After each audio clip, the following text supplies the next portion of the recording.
गबन चैप्टर 6। रमानाथ ने जवानों के स्वभाव के अनुसार जालपा से खूब बढ़ चढ़ के बात की थी। जमींदारी है, उससे कई हजार का नफा है, बैंक में रुपये है, उनका सूद आता है। जालपा से अब अगर गहने की बात की गई तो रमानाथ को वह पूरा लबाड़िया समझेगी। बोला, पर्दा तो एक दिन खुल ही जाएगा, पर इतनी जल्दी खोल देने का नतीजा यही होगा कि वह हमें नीच समझने लगेगी। शायद अपने घर वालों को भी कह दे, चारों तरफ बदनामी होगी। दयानाथ, हमने तो दीनदयाल से यह भी न कहा था कि हम लखपति है। रमानंद, तो आपने यही कब कहा था कि हम उधार गहने लाए हैं और 2-4 दिन में लौटा देंगे? आखिर यह सारा सॉन्ग अपनी डाक बैठाने के लिए ही किया गया था या कुछ और? दयानंद, तो फिर किसी दूसरे बहाने से मांगना पड़ेगा। बिना मांगे काम नहीं चल सकता। कल या तो रुपये देने पड़ेंगे या तो गहने लौटाने पड़ेंगे, और कोई राह नहीं है। रमानाथ ने कोई जवाब न दिया। जागेश्वरी बोली, और कौन कौन सा बहाना किया जाएगा? अगर कहा जाए किसी को मंगनी देना है तो शायद वह देगी नहीं। देगी भी तो 2-4 दिन में लौटाएंगे कैसे? दयानाथ को एक उपाय सूझा। बोले, अगर उन गहनों के बदले मुलम्मे के गहने लिए जाए तो? मगर तुरंत ही उन्हें ज्ञात हुआ कि यह लचर बात है। खुद ही उसका विरोध करते हुए कहा, हाँ, बाद मुलम्मा उड़ जाएगा तो फिर लज्जित होना पड़ेगा। अक्ल कुछ काम नहीं करती। मुझे तो यही सूझता है, यह सारी स्थिति उसे समझा दी जाए। जरा देर तक उसे दुख जरूर होगा, आगे के वास्ते रास्ता साफ होगा। संभव था, जैसा दयानाथ का विचार था, कि जलपा रो धो को शांत हो जाएगी, पर रमा की इसमें किरकिरी होती, फिर वह मुंह न दिखा सकेगा। जब वह उससे कहेगी, तुम्हारी जमींदारी का क्या हुआ, बैंक के रुपये कहाँ गए, तो उसे जवाब क्या देगा? विरक्त भाव से बोला, इसमें बेइज्जती के सिवा और कुछ न होगा। आप क्या सर्राफ को 2-4-6 महीने टाल नहीं सकते? आप देना चाहें तो इतने दिनों में 1000-1200 रुपये बड़ी आसानी से दे सकते हैं। दयानाथ ने पूछा, कैसे? रमानाथ, उसी तरह जैसे आपके और भाई करते हैं। दयानाथ, वह मुझसे नहीं हो सकता। तीनों कुछ देर तक मौन बैठे रहे। दयानाथ ने अपना फैसला सुना दिया। जागेश्वरी और रमा को यह फैसला मंजूर न था, इसलिए अब गुत्थी के सुलझाने का भार उन्हीं दोनों पर था।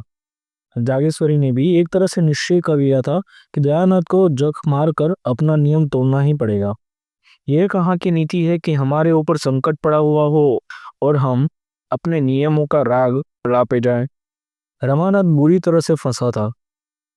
वह खूब जानता था कि पिताजी ने जो काम नहीं किया है वो कभी नहीं करेंगे, न आज करेंगे। उन्हें जालपा से गहने मांगने में कोई संकोच न होगा, और यह वह ना चाहता था। वह पछता रहा था कि मैंने जालपा से क्यों डींगे मारी। अपने मुंह की लाली रखने का सारा भार उसी पर था। जालपा की अनुपम छवि ने पहले ही दिन उस पर मोहरी डाल दी थी। वह अब तक सौभाग्य पर फुलाना समाता था। क्या यह घर ऐसी अनन्य सुंदरी के योग्य था? जालपा के पिता 5 रुपया के नौकर थे, पर जालपा ने कभी अपने घर में झाड़ू न लगाई थी, कभी अपनी धोती न छाटी थी, अपना बिछावन न बिछाया था, यहाँ तक कि अपनी धोती की खींच तक न सी थी। दयानंद 50 रुपये पाते थे, पर यहाँ केवल चौका बासन करने के लिए हमारी मैरी थी। बाकी सारा काम अपने ही हाथों करना पड़ता था। जालपा शहर और देहात का फर्क क्या जाने। शहर में रहने का उसे कभी अवसर ना पड़ा था। वह कई बार पति और सास से स्वाश्रय पूछ चुकी थी, क्या यहाँ कोई नौकर नहीं है? जालपा के घर दूध दही की कमी नहीं थी, यहाँ बच्चों को भी दूध मैसर न था। इन सारे अभावों की पूर्ति के लिए रमानाथ के पास मीठी मीठी और बड़ी बड़ी बातें थी। घर का किराया 5 रुपया था, रमानाथ ने 15 बतलाए थे। लड़कों की शिक्षा का खर्च मुश्किल से 10 रुपये था, रमानाथ ने 40 बताए। उस समय उसे इसकी जरा भी शंका न थी कि एक दिन सारा बांडा फट जाएगा। मिथ्या दूरदर्शी नहीं होता, लेकिन वह दिन इतनी जल्दी आएगा यह कौन जानता था। अगर उसने ये डींगे न मारी होती तो जागेश्वरी की तरह वह भी सारा भार दयानंद पर छोड़कर निश्चिंत हो जाता। लेकिन इस वक्त वह अपने ही बनाए हुए जाल में फंस गया था। कैसे निकले? उसने कितने ही उपाय सोचे, लेकिन कोई उपाय ऐसा ना था जो आगे चलकर उसे उलझनों में न डाल देता, दलदल में न फंसा देता। एकाएक उसे एक चाल सूझी। उसका दिल उछल पड़ा, पर इस बात को वह मुंह तक न लगा सका। कितनी नीचता है, कितना कपट, कितनी निर्दयता, अपनी प्रेयसी के साथ ऐसी दूरदता। उसके मन ने उसे धिक्कारा। अब अगर इस वक्त उसे कोई 1,000 रुपया दे देता तो वह उसका उम्र भर के लिए गुलाम हो जाता। दयानंद ने पूछा, कोई बात सूझी? मुझे तो कुछ नहीं सूझता। कोई उपाय सोचना ही पड़ेगा। आप ही सोचिए। मुझे तो कुछ नहीं सूझता। क्यों नहीं उससे 2-3 गहने मांग लेते? तुम चाहो तो ले सकते हो। हमारे लिए मुश्किल है। मुझे शर्म आती है। तुम विचित्र आदमी हो, न खुद मांगोगे न मुझे मांगने दोगे। तो आखिर यह नाव कैसे चलेगी? मैं एक बार नहीं 1,000 बार कह चुका कि मुझसे कोई आशा मत रखो। मैं अपने आखिरी दिन जेल में नहीं काट सकता। इसमें शर्म की क्या बात है?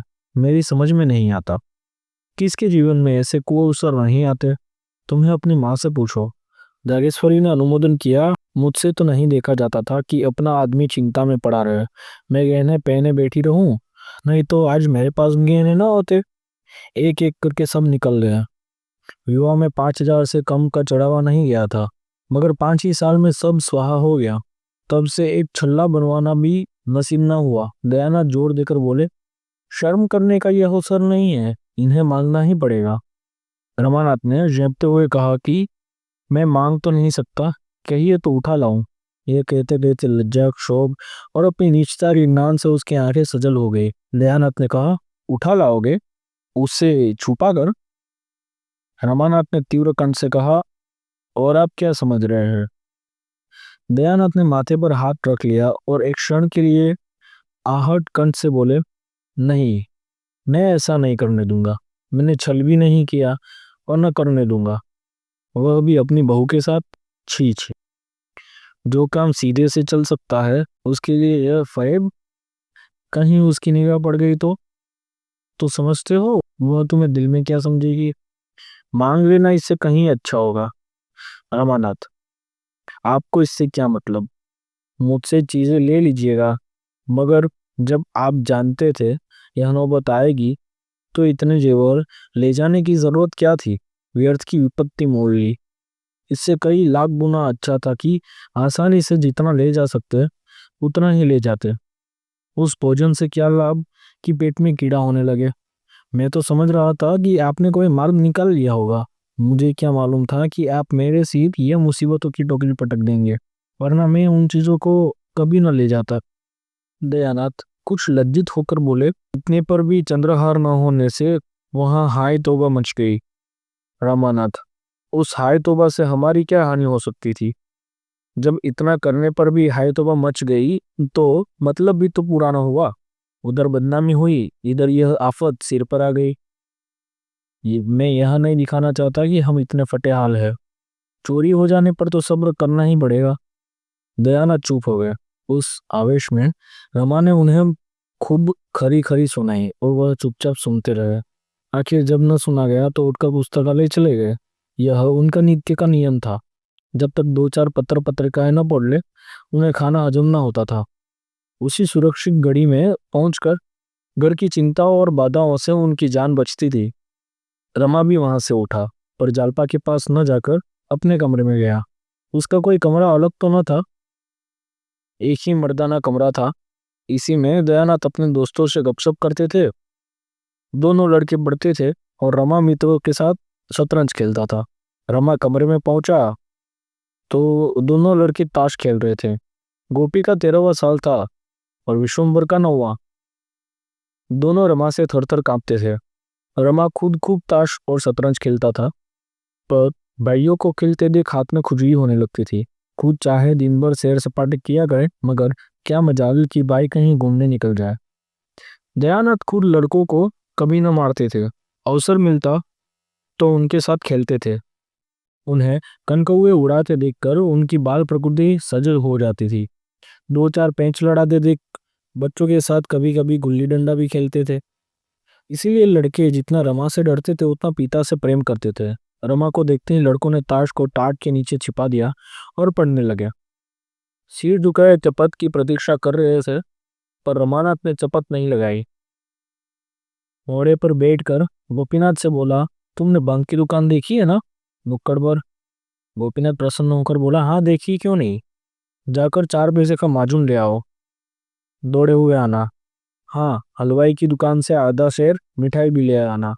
ये रुपए लो। कोई 15 मिनट में रमा ये दोनों चीजें लेकर जालपा के कमरे की ओर चला। रात के 10 बज गए थे। जालपा खुली हुई छत पर लेटी हुई थी।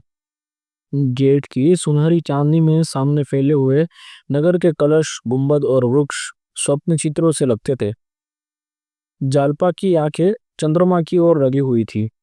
उसे ऐसा मालूम हो रहा था मैं चंद्रमा की ओर उड़ी जा रही हूँ। उसे अपनी नाक में खुश्की, आंखों में जलन और सिर में चक्कर मालूम हो रहा था। कोई बात ध्यान में आते ही भूल जाती और बहुत याद करने पर भी याद ना आती। एक बार घर की याद आ गई, रोने लगी थी। एक ही क्षण में सहेलियां की याद आ गई, हंसने लगी। सहसा रमानाथ हाथ में एक पोटली लिए मुस्कुराता हुआ आया और चारपाई पर बैठने लगा। जालपा से पूछा, पोटली में क्या है? रमानाथ, बूझ जाओ तो जानो। जालपा, हंसी का गोलगप्पा है। मतलब? जालपा, नींद की गठरी होगी। रमानाथ, मतलब? जालपा, तो प्रेम की पिटारी होगी। रमानाथ, ठीक, आज मैं तुम्हें फूलों की देवी बनाऊंगा।